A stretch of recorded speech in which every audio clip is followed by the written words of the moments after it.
poor girl tells the judge, "This biker is innocent, and I'll prove it." The courtroom fell silent. 14-year-old Alyssa James stood alone behind the witness stand, her hands trembling, not from guilt, but from what she was about to reveal. Across from her sat Rex Lawson, the Hell's Angel everyone in town feared. Shackled, cold, and accused of a crime that could put him away for life, the prosecutor smirked. The crowd whispered.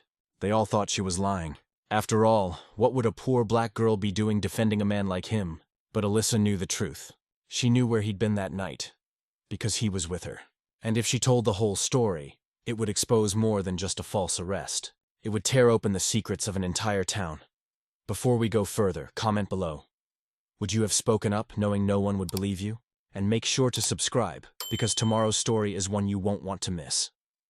Hours before the courtroom doors opened, the town had already made up its mind. To them, Rex Lawson was guilty, because men like him always were. A tattooed biker, a Hell's Angel with a record long enough to stretch across the highway, accused of beating a white store clerk half to death behind Murphy's gas station. But when Alyssa James, a poor 14-year-old girl from the other side of town, claimed she'd been there and could prove he was innocent, the story stopped being about justice. It became a spectacle. Some said she was lying for attention. Others whispered she'd been coached by the gang. And a few, the cruelest few, laughed and said she was just another girl defending her kind of people. But none of them knew what really happened that night. Alyssa had spent the evening before walking home from her part-time job at the diner, the kind of place where customers smiled but never left tips for girls like her. Her shoes were soaked from the rain. She was clutching a grocery bag with instant noodles and a can of beans. Her family's dinner for the night. That's when she heard it. A voice from the alley. Rough, pained, someone calling for help. At first, she thought about running. The streets were dark, and this town had taught her not to get involved. But when she turned the corner, she saw him. A man on the ground, bleeding from his shoulder, trying to prop himself against a dumpster. His leather jacket was torn, his motorcycle half toppled behind him. She didn't know who he was then. Didn't know the patches, didn't know the name. All she saw was someone dying. Without thinking, Alyssa dropped her groceries, tore off part of her work apron, and pressed it against the wound. He mumbled something. A name, maybe. Before losing consciousness, she called for help, but no one answered. The gas station lights flickered across the street, but the attendant inside only watched, unmoving, sipping coffee behind locked doors. Alyssa dragged the man's phone from his pocket and dialed 911 herself. When the sirens came, she stayed until they took him away. She didn't go home until hours later, her hands still trembling. Her mom never found out. No one did. Until the next morning, when the news broke, a Hell's Angel arrested for assault. Witnesses claim he attacked a store clerk. The photo on the screen made her freeze. It was him, the man she'd saved. The same man who'd thanked her weekly before collapsing again in the ambulance. But the story got darker. The victim was white, and the biker was already branded guilty before the facts ever reached daylight. Still, something inside Alyssa refused to stay silent. She knew he couldn't have been there. Because at the same time the clerk was attacked, Rex Lawson was bleeding out in that alley. Her truth didn't fit the town's version of justice. And when she told the police, they smiled politely, and never called her back. So Alyssa did the only thing left. She showed up at the courthouse herself. She wasn't on the witness list. She wasn't supposed to be there. But she stood up anyway, clutching the photo she took that night. Of Rex's broken motorcycle lying under the flickering alley light. A photo time-stamped minutes before the crime. The twist? If the court believed her, a guilty man would walk free. If they didn't, she'd be accused of perjury. But Alyssa wasn't there to win. She was there to tell the truth, even if it burned everything she had left. The courtroom smelled like coffee, paper, and quiet judgment. Alyssa's small frame looked even smaller against the cold oak benches. She clutched her backpack like it held her entire world. Because it did. Inside were the photos, the 911 call record, and the only thing that could prove Rex Lawson wasn't the monster everyone believed he was. But the people around her didn't see courage. They saw a child out of place. Reporters scribbled notes without looking at her. An old woman whispered, "She's lying," loud enough for everyone to hear. Even the judge, with his silver hair and heavy glasses, seemed unsure why a 14-year-old girl had demanded to testify in a case like this.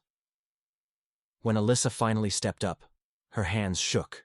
Her heart pounded against her ribs like a second clock counting down to something inevitable. The prosecutor began first. Sharp, confident, the kind of man who smiled without warmth. "So, Miss James," he said, pacing in front of the jury, "you claim you saw the defendant injured at approximately 9:45 p.m. the night of the assault?" Alyssa nodded. He raised an eyebrow. "Yet, according to our evidence, the attack occurred just after 9:40, mere blocks away. Are you suggesting our timeline, the one verified by multiple witnesses, is wrong?" The courtroom murmured. Alyssa swallowed. "I'm not suggesting," she said softly. "I'm saying it's the truth." The prosecutor smirked. "The truth," he repeated. "From a girl who works at a diner and just happens to have photos? Interesting coincidence." A flash of anger flickered through her, but she stayed composed. Because this wasn't about pride. It was about principle. He pressed further. "You're aware the man you're defending is part of a known outlaw motorcycle gang?" "Yes," she said. "And you still want to help him?" "Yes." The silence that followed was thick enough to choke on. The prosecutor turned to the jury, gesturing dramatically. "Ladies and gentlemen, we have here a young girl, emotionally impressionable, likely manipulated, who believes herself a hero in a story that doesn't exist." He sat down, satisfied, and for a moment the entire courtroom seemed to agree, until Alyssa pulled something from her backpack, a printed photo, the one she took that night. She walked toward the evidence table and handed it to the bailiff. It showed Rex Lawson's motorcycle lying half-toppled, its headlights bleeding through the rain. The timestamp read 9:47 p.m., 2 minutes after the crime. 2 minutes that shouldn't exist if he was truly the attacker. The jury leaned forward. The judge adjusted his glasses. And for the first time, the prosecutor's confidence faltered. Alyssa spoke, her voice trembling but steady. "I didn't know who he was. I didn't know what that jacket meant. I just saw someone dying. I called 911 from his phone, and the call log will show the time." The defense attorney stood, sensing a shift. "Your Honor," he said, "we'd like to subpoena that call record." But the prosecutor interrupted. "Your Honor, this could easily be fabricated." "Sit down, Mr. Crane," the judge said sharply. "We'll verify the call." As the court clerk made the request, murmurs filled the room like low thunder. People weren't sure what to believe anymore. Alyssa's mother, sitting in the back row, had tears in her eyes. She hadn't known her daughter was going to do this. And Rex Lawson, the biker everyone feared, sat motionless at the defense table. His tattoos looked like scars from another life. His eyes stayed fixed on the girl who'd risked everything for him. Then came the next blow. The 911 call log was verified. 9:46 p.m. A call placed from Rex Lawson's phone to emergency services. Location: the alley behind Murphy's gas station. The air went still. Even the prosecutor stopped pretending to smile. But instead of admitting defeat, he pivoted. "Your Honor," he said, "it's possible the call was made after the assault, by the defendant himself, attempting to create an alibi." The judge frowned. "The call came from his phone. Miss James stated she made it. Are you accusing her of tampering with evidence?" The prosecutor hesitated, but his eyes were cold. If the shoe fits, Alyssa's stomach sank. She realized he was going to turn everything against her. That's when the bailiff brought another document forward, the 911 operator's notes. It described the caller as female, possibly underage, frantic but coherent. The line that changed everything read, "Caller reported injured male bleeding heavily. States she doesn't know him, but is helping." The courtroom gasped. Rex closed his eyes, and Alyssa's trembling hands finally lowered. The judge exhaled slowly. It was all there. Proof she'd been telling the truth from the beginning. But before anyone could breathe relief, a man in the gallery stood up. It was the store clerk's brother, red-faced and furious. "She's lying!" he shouted. "They're all the same, covering for each other." The courtroom erupted, yelling, chaos, accusations. The bailiffs rushed to restrain the man. Through the noise, Alyssa stood still, not angry, not afraid, just tired. Tired of a world that needed someone to blame more than it needed the truth. When the judge finally restored order, he looked directly at her. "Miss James," he said, "I believe you've done something few adults ever dare. You've stood against fear, and against bias." The tension broke, but the story wasn't over yet, because just as the court adjourned for the day, a shadow fell over Alyssa in the hallway. Leather jacket, Hell's Angels patch. The same man she'd saved, Rex Lawson. He didn't speak. Just handed her an old coin, a biker's challenge coin, engraved with the words, "Truth rides with courage." And behind him, a low rumble echoed from the parking lot. Engines, dozens of them. The courtroom crowd turned toward the windows. Outside, nearly 100 bikers stood silently by their motorcycles. No yelling, no chaos. Just a wall of presence. They hadn't come for revenge. They'd come to protect the girl who protected one of their own. The world had judged them too, but that afternoon, they stood for her. The next morning, the courthouse felt different. Reporters who once came for scandal now came for answers. Bikers lined both sides of the street, helmets off, silent, like sentinels of justice. The town had never seen anything like it. Inside, Alyssa sat alone again. Same bench, same fear, but a new kind of strength in her eyes. Rex Lawson's fate would be decided today. The judge entered. The prosecutor adjusted his tie, avoiding the crowd outside. The defense attorney stood tall, clutching the final document that could end it all. He handed it to the judge, security footage from the gas station. It had surfaced overnight. The courtroom lights dimmed as the footage played on the projector. There he was, Rex Lawson, stumbling toward his motorcycle, bleeding from his shoulder. The timestamp, 9:44 p.m. And right behind him, the real attacker, the store clerk's brother, dragging a metal pipe before disappearing into the shadows. The sound in the courtroom changed. Gasps, murmurs, disbelief. The truth hit harder than any punch. The prosecutor's face went pale. The man in the gallery, the one who'd shouted the day before, was escorted out in handcuffs. Alyssa's heart pounded in her chest. It was over. The judge leaned forward. His voice cut through the silence like steel wrapped in grace. "Mr. Lawson," he said, "you are free to go. And Miss James, this court commends your courage, integrity, and faith in truth. This world could use more of both." The gavel struck once, sharp, final, echoing through every inch of the room. Rex turned to Alyssa. For a moment, neither spoke. They didn't need to. The look in his eyes said everything. Thank you. Outside, the courthouse doors opened, and the roar of engines filled the air. Dozens of bikers revved their motorcycles, not in celebration, but in respect. Alyssa stepped outside, wind whipping her hair as sunlight broke through gray clouds. Rex placed the challenge coin in her hand once more.